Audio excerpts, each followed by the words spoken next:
Hi అండి, welcome to my channel. ఈరోజు Konaseema special కొబ్బరన్నం and chicken గురించి తెలుసుకుందాం. మేము మా అమ్మ వాళ్ళ ఇంటికి వెళ్ళినప్పుడు మా అమ్మ ఫస్ట్ చేసి పెట్టేది ఏంటో తెలుసా? కొబ్బరన్నమే. అంత స్పెషల్ అన్నమాట. ముందుగా పచ్చి కొబ్బరి తీసుకొని చిన్న చిన్న పీసెస్ కింద కట్ చేసుకోవాలి.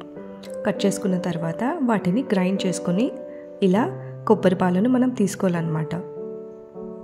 కోనసీమలో అసలు కొబ్బరన్నం తినని వాళ్ళు ఉండరండి. ఎవరైనా కొబ్బరన్నం తినని వాళ్ళు ఉంటే కామెంట్ బాక్స్లో కామెంట్ పెట్టండి. ఇలా కొబ్బరి పాలు అన్నీ కూడా మనం తీసుకోవాలన్నమాట.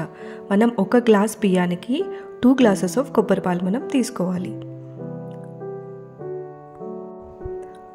సో మనకు కావాల్సినవి పచ్చిశనగపప్పు, ఉల్లిపాయ ముక్కలు, పచ్చిమిర్చి, కరివేపాకు, ఇంకా ఇలాచి, దాల్చిన చెక్క అండ్ లవంగం. ఇంతే చాలండి.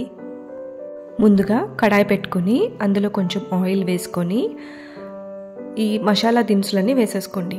ఇలాచి, దాల్చిన చెక్క అండ్ లవంగం వేసేసుకున్న తర్వాత పచ్చిశనగపప్పు కూడా వేసేసుకోండి. తర్వాత ఉల్లిపాయ ముక్కలు, పచ్చిమిర్చి, కరివేపాకు అన్నీ కూడా వేసేసుకొని బాగా మిక్స్ చేసుకోండి. కొంచెం అవి వేగనిచ్చిన తర్వాత 2 to 3 స్పూన్స్ ఆఫ్ అల్లం వెల్లుల్లి పేస్ట్ వేసుకోండి. కొద్దిగా చిటికెడంతా పసుపు వేసుకోండి. పసుపు వేసుకొని బాగా మిక్స్ చేసుకోండి.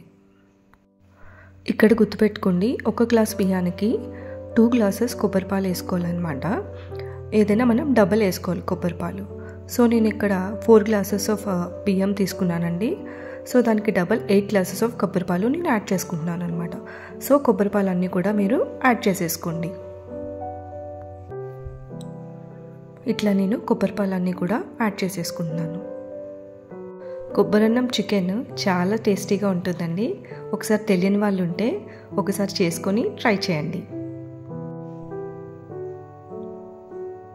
సో ఇట్లా అన్ని కొబ్బరి పాలన్నీ యాడ్ చేసుకున్న తర్వాత ఒకసారి గరిటెతో బాగా తిప్పుకొని మూత పెట్టేసుకోండి. ఇక్కడ లాస్ట్లో సరిపడినంత ఉప్పు వేసుకోండి. మీ రుచికి సరిపడంత ఉప్పు వేసుకొని మిక్స్ చేసుకొని మూత పెట్టేసుకోండి. కోకోనట్ మిల్క్ మనకి ఇమ్యూనిటీ బూస్టర్ లాగా పనిచేస్తుందండి. అలాగే అది డైజెషన్ని కూడా ఇంప్రూవ్ చేస్తుందన్నమాట. ఇందులో ఉండే మినరల్స్ మ్యాంగనీస్, కాపర్ కూడా మనకి బోన్ స్ట్రెంత్ని చేకూరుస్తుందన్నమాట. అలాగే ఇందులో వైటమిన్ సి కూడా ఉంటుంది. ఈ వైటమిన్ సి వల్ల మన హెయిర్కి, స్కిన్కి కూడా చాలా మంచిదండి. ఇదిగోండి అయిపోయింది. లాస్ట్లో మనము గార్నిష్ చేసేసుకోవడమే. అంతే అండి, కొబ్బరన్నం రెడీ. చూడండి పక్కన కూడా చికెన్ కూడా ఆల్రెడీ రెడీ అయిపోయింది. Thank you.